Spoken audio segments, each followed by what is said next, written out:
बिस्मिल्लाहिर्रहमानिर्रहीम। ये एक सवाल है कि क़ुरबानी के जानवर में कितने लोग शरीक हो सकते हैं। इसका जवाब ये है कि क़ुरबानी का जो जानवर है वो दो किस्म पर होता है, एक छोटा जानवर, एक बड़ा जानवर। छोटा जानवर जैसा कि बकरा, बकरी, दुम्बा, दुम्बी वग़ैरह। तो छोटे जानवर की क़ुरबानी फ़कत एक शख्स कर सकता है। छोटे जानवर में यानी बकरा, बकरी वग़ैरह में एक से ज़ायद अफराद शरीक नहीं हो सकता। एक शख्स की तरफ से इसकी क़ुरबानी काफ़ी हो सकती है। अगर किसी ने दो आदमियों ने मिलकर एक बकरे की क़ुरबानी कर दी तो उनकी क़ुरबानी नहीं होगी। इस तरीक़े से तीन आदमियों ने मिलकर एक दुम्बे की क़ुरबानी कर दी, चाहे वो जितना भी बड़ा हो, उसमें सिर्फ़ एक आदमी अपनी तरफ से उसकी क़ुरबानी कर सकता है।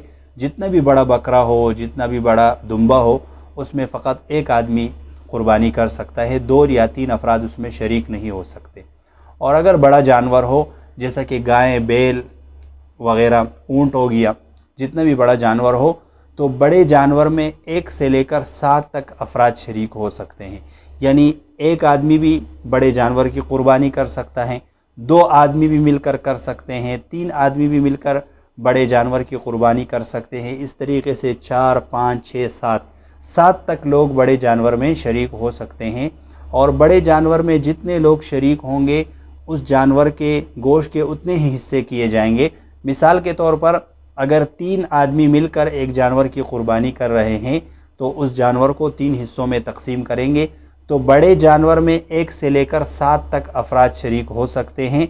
और छोटे जानवर की क़ुरबानी फ़कत एक शख्स अपनी तरफ से कर सकता है, उसमें 2 या 3 अफराद शरीक नहीं हो सकते।